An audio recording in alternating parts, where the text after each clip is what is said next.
ভোটের মাঠে আপনাদের কি অভিজ্ঞতা? ধন্যবাদ আমাকে যমুনা টেলিভিশনে সময় দেওয়ার জন্য, দর্শকের সামনে কথা বলার সুযোগ করে দেওয়ার জন্য। আর ধন্যবাদ জানাচ্ছি যারা দেখছেন যমুনা টেলিভিশন এই মুহূর্তে।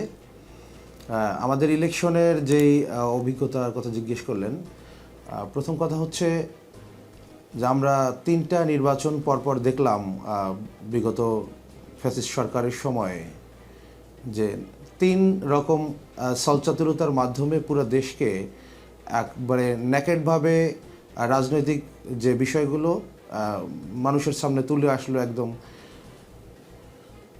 এর মধ্যে আমরা দেখলাম যে এই 3টা নির্বাচনেই সরকার বলল যে গণতান্ত্রিক প্রক্রিয়ায় বাংলাদেশের সংবিধান অনুযায়ী সঠিক।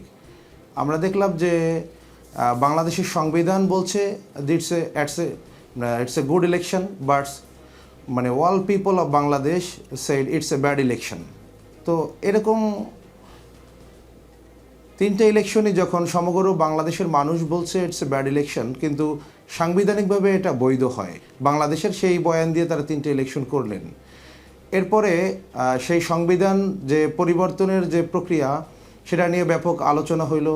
এখানে সংস্কারের নামে নানান আমরা সময়ক্ষেপণ বা তালবাহানা দেখলাম, কিন্তু আমরা দেখলাম নির্বাচন প্রক্রিয়ার মধ্যে এখন পর্যন্ত যে গ্যাপগুলো রয়ে গেছে, যেমন স্বতন্ত্র প্রার্থীদের ক্ষেত্রে যে 1% ভোটার তাকে দেখাতে হবে, যদি 1% ভোটার দেখাতে হয় তাহলে গণতান্ত্রিক প্রক্রিয়ায় যে গোপন ব্যালটের কথা বলা হচ্ছে সেটার সাথে এটা লঙ্ঘন হয়। গোপন ব্যালটটা তো ওপেন হয়ে গেল, কে কে আগেই ভোট দিবে সেটা হয়ে গেল। সুতরাং এইগুলো সংস্কার ছাড়া, এই প্রস্তাবনাগুলো নতুন করে বিবেচনা ছাড়া একটা নতুন ভাবে নির্বাচন করা এবং সেই একই ফরম্যাটে একই আলোকে যখন নির্বাচনটা হবে, তখন আমার কাছে মনে হচ্ছে যে একটা টর্চার সেলে যদি একটু বাটন চাপার লোকটাকে চেঞ্জ করে দেওয়া হয় তাহলে টর্চার বন্ধ হবে না কখনোই।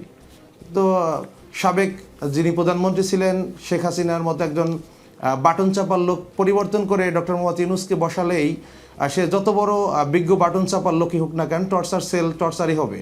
তো সুতরাং বাংলাদেশের সামগ্রিক যে পরিবর্তনের যে জায়গাগুলো, সেগুলো না পরিবর্তন করে বা বিশেষ করে নির্বাচনের পদ্ধতি, এর মধ্যে যে গ্যাপগুলো রয়ে গেছে এগুলো পরিবর্তন না করে, সংস্কার না করে যে নির্বাচনের দিকে যাওয়া হচ্ছে, এটা একটা আত্মঘাতী সিদ্ধান্ত আমার কাছে মনে হচ্ছে।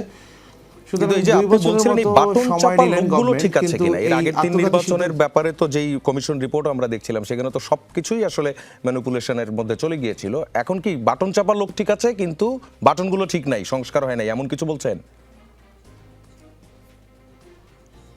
বাটন চাপার লোক, এটা যদি আপনি একটা রোবটরেও দেন সে একই রকমভাবে ক্লিক করবে, কিন্তু ফাংশনগুলো তো আমাদের ঠিক নেই। তো এখানে যদি আমরা ডক্টর মোহাম্মদ ইউনূসের জায়গায় একটা রোবট নিয়ে আসতাম, তাকে বসায় দিতাম, তিনিও মনে হয় একই রকম রোল প্লে করতেন।